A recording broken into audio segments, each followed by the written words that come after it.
Bonjour à tous. Dans cette vidéo, je voulais présenter les travaux de l'historien Parkinson, car ils révèlent de précieux enseignements, notamment sur la gestion du temps. C'est parti.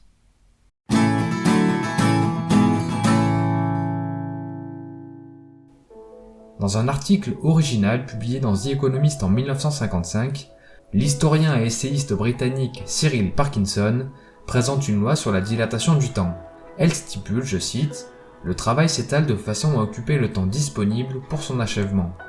Autrement dit, peu importe le délai disponible pour accomplir une tâche, on aura tendance à consommer la totalité du temps imparti.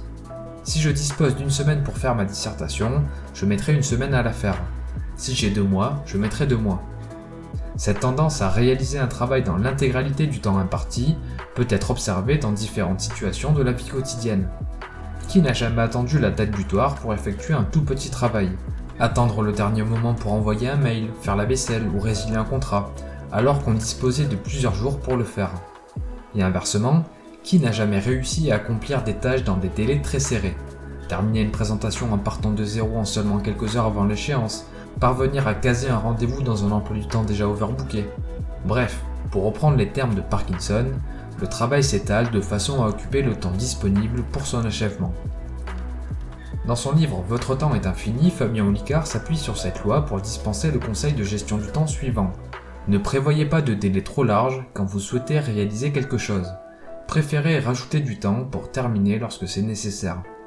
En effet, si les délais sont courts, le cerveau va s'adapter, éliminer le superflu et mettre en place des stratégies pour aller à l'essentiel et réaliser les tâches dans le temps imparti. Pour aller un peu plus loin dans la réflexion, on peut noter que les travaux de Parkinson ne se limitent pas qu'à la stricte gestion du temps.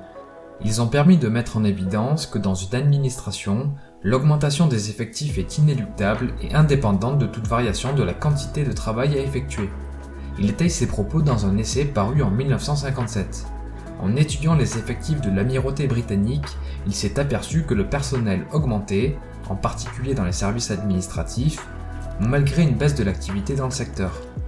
Parkinson explique que dans une administration bureaucratique, une augmentation des effectifs est inévitable et crée des besoins internes supplémentaires. Besoins de coordination, gestion des ressources humaines, développement de procédures plus complexes, etc. On pourrait corréler ce constat aux observations faites par l'anthropologue David Graeber dans son livre Bullshit Jobs. La multiplication des tâches annexes dans nos organisations engendre une prolifération de jobs à la con. En fait, les besoins créés par l'augmentation des effectifs produisent des obligations qui n'ont que peu d'intérêt par rapport à la création de valeur recherchée. L'auteur prend un exemple édifiant dans son livre que l'on pourrait résumer ainsi. Un soldat de l'armée allemande doit déménager dans un bureau situé au bout du couloir. Au lieu d'y aller directement avec ses affaires et son ordinateur, il doit remplir un formulaire et l'adresser à la société qui sous-traite l'activité informatique. Le formulaire est validé puis transféré à la société sous-traitante qui gère la logistique approuve le déménagement et missionne un de ses collaborateurs pour procéder à l'opération. Le prestataire loue une voiture et se rend sur le site.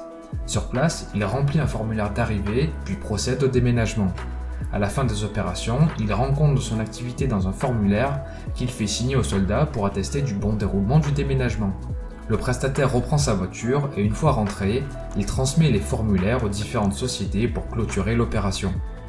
Bref, un simple déménagement nécessite plusieurs heures de voiture, la mobilisation de nombreux prestataires et le remplissage de dizaines de pages de formulaires.